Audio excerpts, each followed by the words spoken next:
Él es Abdiel Andrés Molina Castrejón, talentoso, tierno, comprensivo.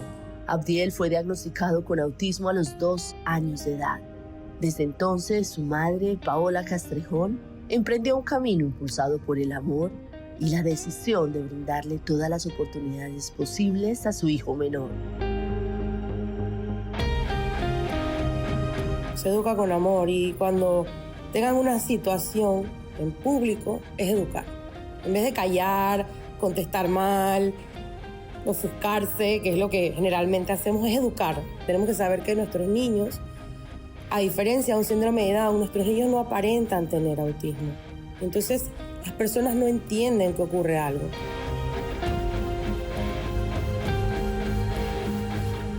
Abdiel fue entonces la semilla y hoy es el motor de Autism Wave, una fundación que florece en Panamá para brindarle la oportunidad a niños y niñas con diagnóstico de autismo, trisonomía, Asperger, entre otros, de beneficiarse de las facultades terapéuticas del océano y la práctica del surf.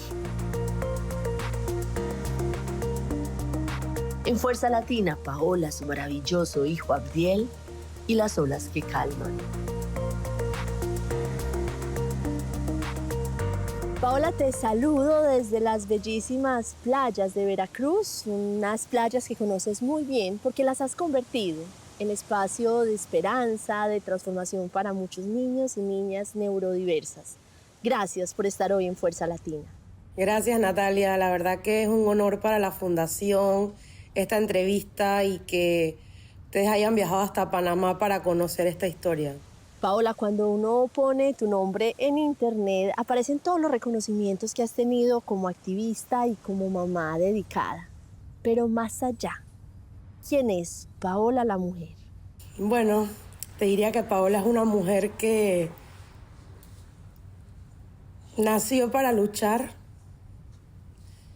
para liderar, nació líder y es una mujer que cree en los derechos humanos y cree en la igualdad.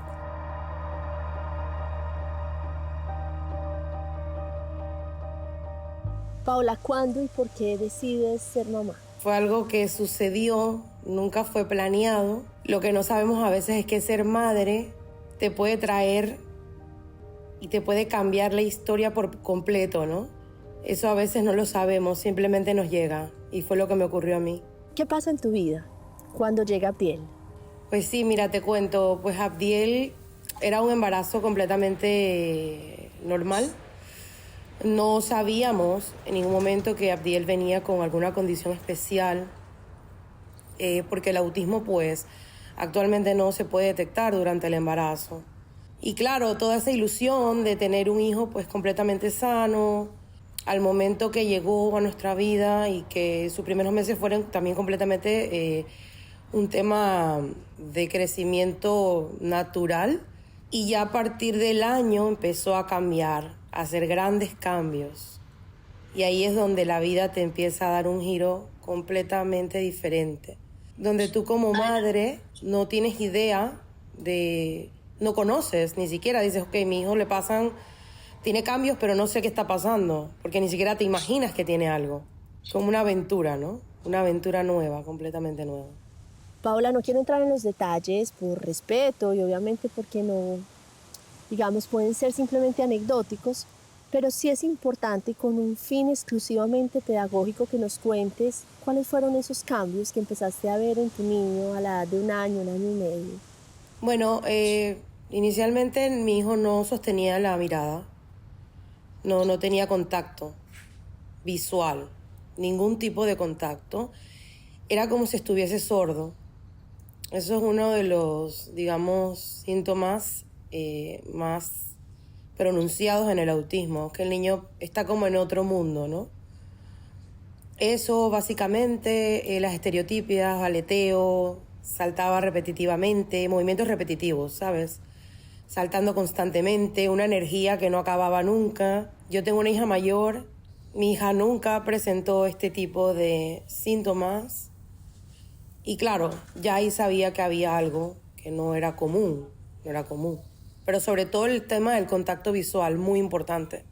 Compártenos, Paola, cómo inicia esa etapa inevitable de consultas, de diagnósticos, de neuropediatras, de terapeutas, de psicólogos y psicólogas. Cuando él iba a cumplir ya los 2 años, le tocaba su cita de pediatra, de control, y él empieza a actuar de manera diferente. Y el pediatra me dice, al terminar la consulta, mira, tu hijo debe ir a una neuropediatra. Pero el pediatra nunca te dice el por qué. Siempre se lo reserva, ¿no? Y nunca se me olvida llegar a esa cita de neuropediatría y que la doctora, en menos de 5 minutos, porque fue muy rápido, me explicara el cerebro, yo no entender absolutamente nada de lo que me decía, me mandara un diagnóstico o una receta donde me decía que mi hijo tenía que recibir, de ahora en adelante, de por vida, X cantidades de terapias a la semana. Que eso no se curaba, que era de por vida, que era una condición, pero que sí mejoraba. No es una enfermedad. No es una enfermedad, es una condición de por vida que puede ir mejorando y para eso se tiene que dar terapia continua.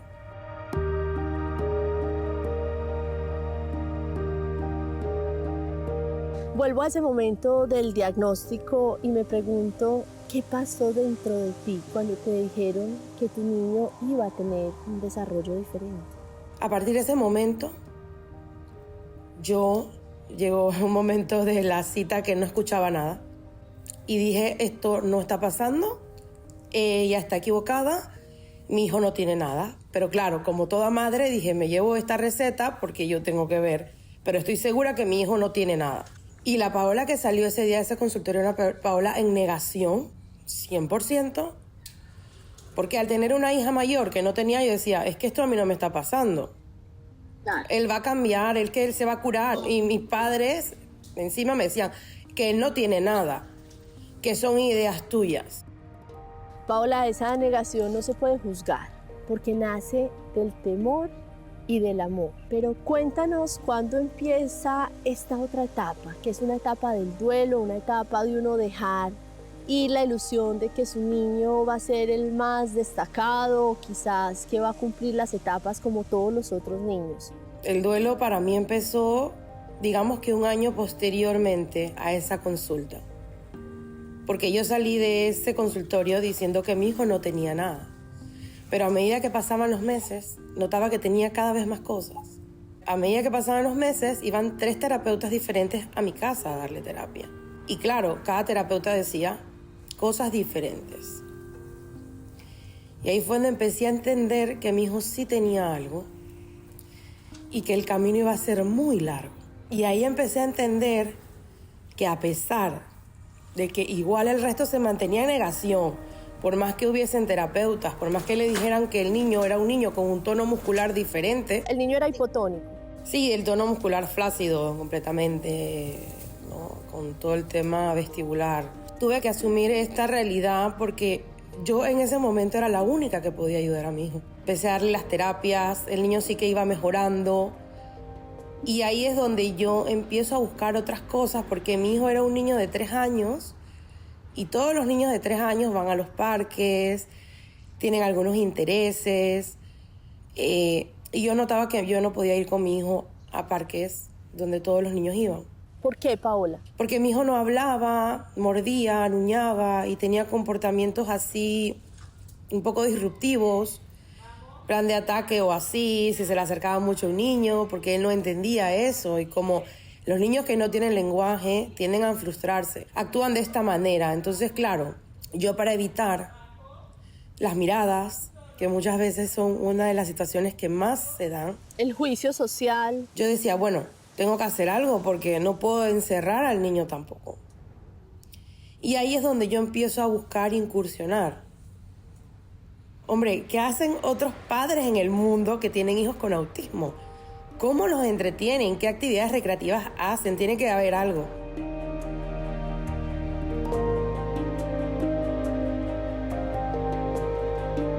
Y eso es muy importante, Paola, porque aquí hablamos de la inclusión social, el autismo, el Asperger y otros diagnósticos neurodiversos son muy difíciles de llevar porque como no hay nada exterior, es que el niño es muy consentido, es que el niño es muy agresivo, es que el niño es muy rebelde, es que al niño no le ponen límites. ¿Cómo confrontabas tú eso? ¿Qué pasaba adentro de Paola, la mamá y la mujer?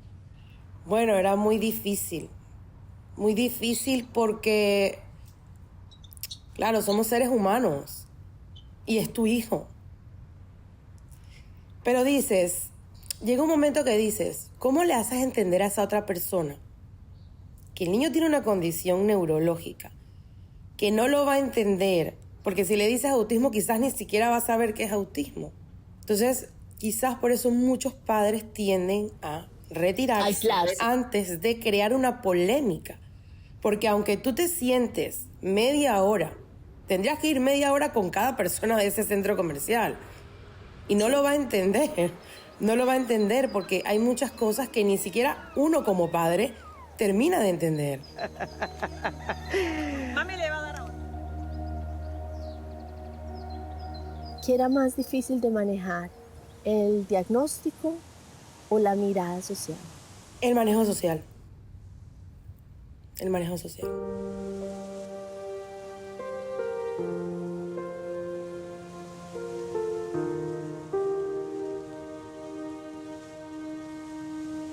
Y un fin de semana llevas a la playa Abdiel y cambia la vida de los dos. Cuéntanos ese momento.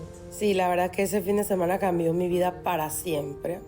Yo sí que lo empecé a llevar a la playa y notaba que él estaba feliz y que la verdad es que estaba muy tranquilo. Y yo, bueno, siempre he sido una mujer emprendedora. Dije, si mi hijo la pasa tan bien, no tiene amigos. Mi hijo no tiene amigos, pero podría tener más amigos. Si yo busco ayuda con la terapeuta que tiene otros niños que son pacientes, que tienen la edad de mi hijo, y hacemos un día en la playa de surf, mi hijo va a tener amigos y yo voy a tener personas con quien compartir mis experiencias, que van a entender por lo que yo estoy pasando. Y mi hijo se va a divertir y no vamos a estar solos. Y en Panamá sí es cierto que no había nada así como recreativo, y ahí es donde descubro el surf terapéutico. Y dije, ¿sabes qué? Le gusta el agua. En Panamá hay muchas playas. Hermosas además. Gracias. Y a nosotros nos gustaba mucho ir a la playa. Y yo notaba que cuando íbamos a la playa, el niño, una vez que salía del mar, presentaba una paz, una tranquilidad increíble. Y yo decía que hay algo más.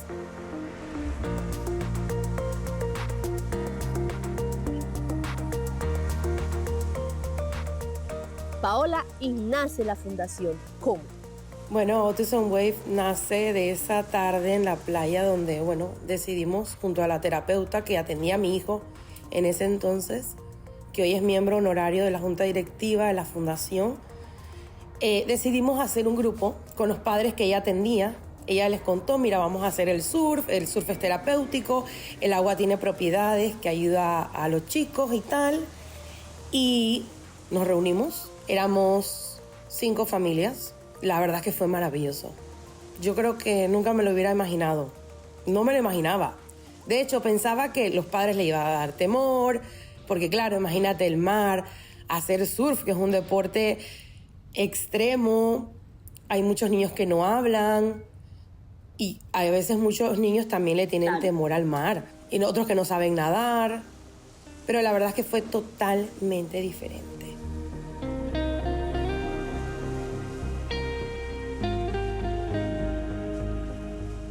Aquí te voy a interrumpir, Paola, para presentar a Yaxi, que fue la terapeuta que te ayudó a desarrollar, a hacer realidad la fundación. Hay que decir que estos y estas terapeutas son fundamentales en el acompañamiento, no solamente de nuestros hijos, sino también de nosotros.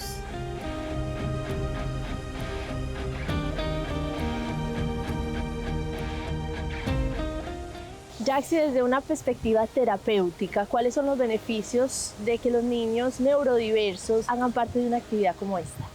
Generalmente, y en el paso del tiempo nos han enseñado desde niños que manejamos 5 sentidos, pero más allá de esto, en realidad manejamos 8 sentidos, ¿sí? Entonces, la base de lo que sería el neurodesarrollo maneja lo que son 4 sentidos principales. Entre estos está el sistema táctil, que ese sí lo conocemos, el sistema vestibular, que es el que tiene que ver con el movimiento y equilibrio, y el sistema propioceptivo, quien tiene que ver con la coordinación y la fuerza. Aparte de estos 3, manejamos la interocepción, que es un sentido que nos da información de adentro hacia afuera de cómo nos sentimos. Por ejemplo, cuando tenemos dolor de cabeza, cuando queremos ir al baño, cuando nos duele el estómago. Es como una casa, si no está bien fundamentada, en algún momento de su neurodesarrollo va a haber como una grieta y pues vamos a tener dificultades. Entonces, una actividad como el surfer a la edad de un niño de 4 años, que es más o menos el rango que se acepta, ayuda mucho a estabilizar o integrar de manera natural lo que es el sistema vestibular, que tiene que ver con el equilibrio, igual que la coordinación.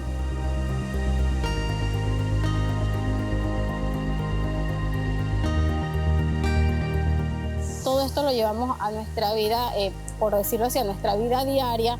Por ejemplo, si el niño tiene a los niños en la parte de educación física en el colegio, los mandan a caminar a veces un pie adelante del otro o a mantenerse parados en pie. Ya para ellos es como un poco más manejable y más fácil de llevarlo, ¿sí?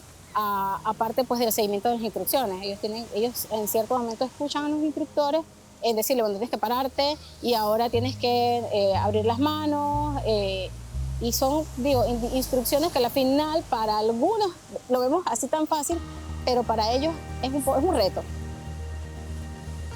Más allá de todo esto, los beneficios que también pueden tener, porque también pasa, es que tienden a tener más regulación en el sueño, a tener más calma, a estar más organizados. En la escuela pasa de que cuando vienen pasan días muy relajados y organizados, y los papás tienden a mencionar que el sueño se les estabiliza por día, que si fuese una terapia como tal, que si pudieran hacerlo una vez por semana, tendrían un niño más organizado.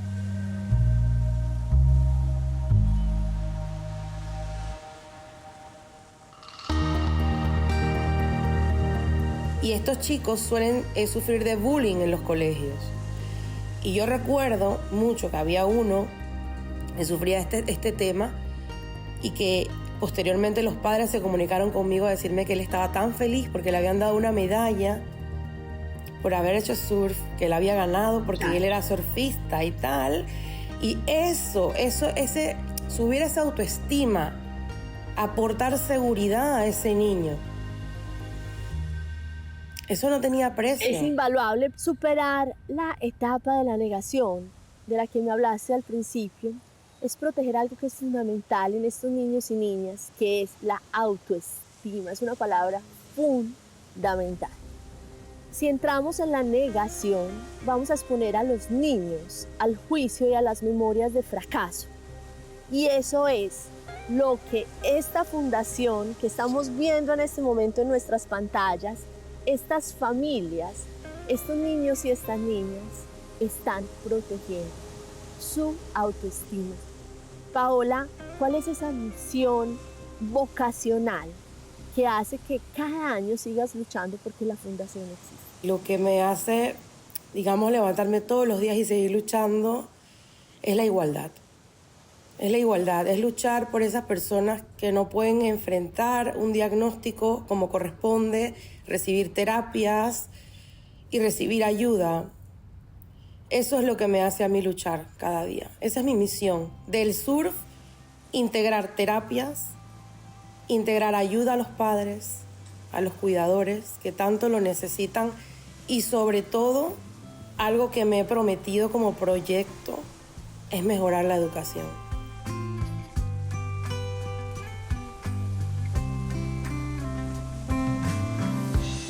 Una experiencia inicial súper gratificante para nosotros, el hecho de que es algo nuevo, algo novedoso, que ayuda a la inclusión de niños con condición especial, como es el caso de autismo, el caso de mi hijo Lucas.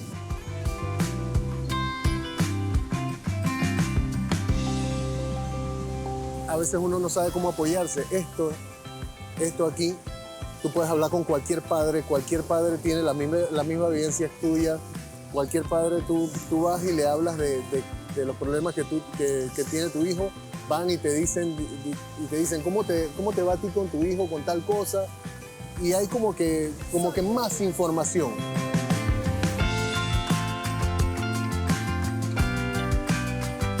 Me parece algo hermoso el poder ayudar a las familias, a los niños que forman parte de Autism Wave. Es realmente algo que viene de mi corazón. También tengo un niño de 8 años y traerlo conmigo el día de hoy a apoyar y a disfrutar de la belleza que tiene Panamá es muy especial. Entonces queremos seguir aportando a la sociedad panameña y también con ese granito de felicidad que podemos disfrutar el día de hoy todos juntos aquí.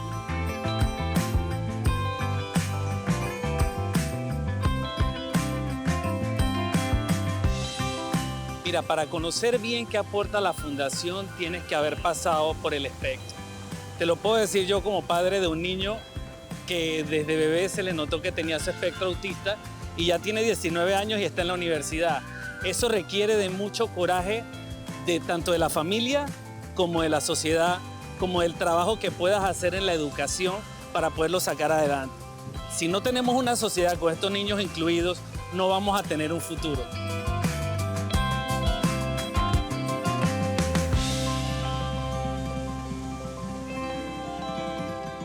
Yo quisiera que le explicaras a nuestra audiencia por qué estás hoy en Barcelona y no aquí en Panamá.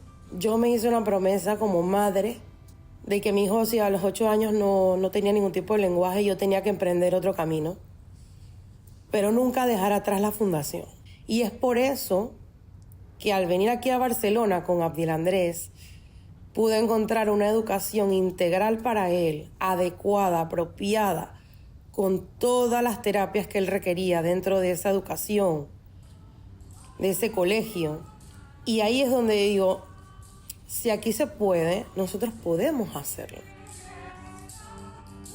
Desde tu punto de vista, ¿en qué momento estamos? ¿En qué punto estamos desde una perspectiva de políticas públicas que favorezcan la inclusión de niños neurodiversos en Panamá y en otros países de América Latina? Yo creo que estamos en un punto muy bajo, realmente. Yo pasé por todo el sistema público y el sistema privado. Y realmente no, aunque estés en el sistema privado y tengas que gastar muchísimo dinero, no vas a lograr quizás esa garantía de mejora, ¿no? Tienes que integrar muchas partes como padre. El colegio no te va a dar todo, al contrario. Te toca a ti buscar ayuda extra, aparte buscar las terapias. En cambio, aquí tienes todo en un solo lugar.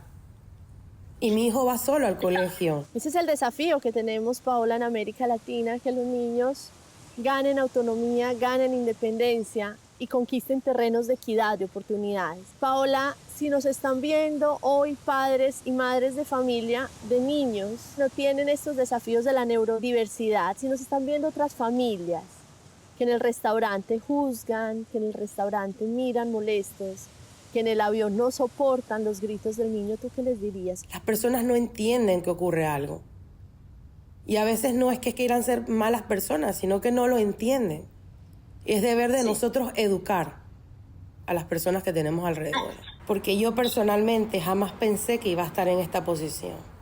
Entonces no sabemos qué familiar el día de mañana y qué otra persona pueda estar en esta posición. Entonces, antes de juzgar, hay que reconocer y aprender a tratar. Nunca sabemos. La vida te cambia de un día a otro. En minutos te cambia la vida. Entonces, antes de juzgar es aprender a querer. Y quizás hay muchas personas, y pasa mucho, que tienen alrededor un familiar. Y esa frustración la demuestran actuando de esa manera. Hay un tema que no hemos tocado y me parece fundamental antes de despedirte, y es la Fundación trabaja también en cuidar los cuidadores. ¿Por qué? Bueno, los cuidadores es el pilar más importante. Si el cuidador está mal, el niño va a estar mal. El cuidador tiene que tener una estabilidad emocional, tiene que estar físicamente y mentalmente apto para ese niño. Un niño que requiere de tanto apoyo, un apoyo 24 horas. Yo que llevo 11 años, cada día es diferente. cada día es algo nuevo. Hay unos días mejores que otros, me imagino. Claro, y eso es importante hablarlo, es importante desahogarte, escuchar otras opiniones que te puedan apoyar para tú empezar nuevamente. Esto es como un reloj que se pone en cero y empieza nuevamente. Cada mañana. Cada mañana, sí.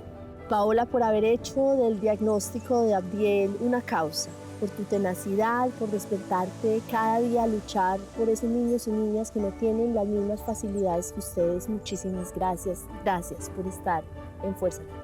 Muchísimas gracias a ustedes y la Fundación está a la orden para lo que necesiten y vamos a seguir luchando por la igualdad de nuestros niños.